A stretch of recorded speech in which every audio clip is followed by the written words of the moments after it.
И еще об одной дате. 31 августа – День независимости, отметит братское государство Кыргызстан. Накануне праздник прошел в городском округе Клин, деревне Грешнево. На торжество пригласили нашу съемочную группу. Весело, дружно и по-семейному уютно отметили День независимости Кыргызстана. Местом для праздника выбрали деревню Грешнево. Там проживает один из этнических киргизов. К нему и приехали гости. Мероприятие устроили при участии посольства республики и общественников из киргизского единения. Сегодня этот праздник организовывают лидеры кыргызских диаспор. Были приглашены гости из посольства тоже. И мы тоже на стороне не остаемся, постоянно содействуем, чтобы проведение такого праздника было масштабным, значимым и заметным. И тем более самое главное позитивным. На торжество пригласили представителей администрации городского округа Клин. Гостей познакомили с местным укладом и обычаями. Кстати, в Кыргызстане очень развит ковровый промысел. Наши предки так с шерсти и из хлопка тоже такие тар сделали.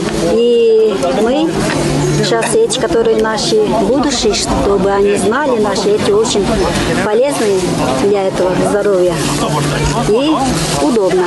Из ковров, из шерсти, из хлопков делали. Раньше же сумок не было. Вот чемоданов наши предки делали. И вот носили.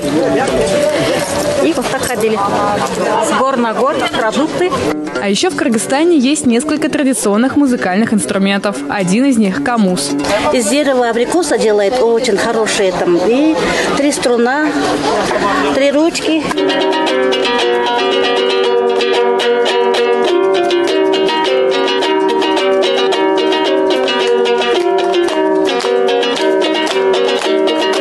На участке даже установили настоящие юрты. С ними связана большая часть кыргызской культуры. От важных ритуалов и церемоний до ремесленничества и традиционного мастерства. Потому что использование металла утяжеляет, а это должно мобильно дерево сшивается кожей, да.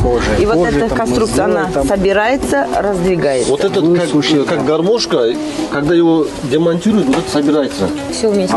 Не обошлось и без вкусных угощений и праздничного концерта.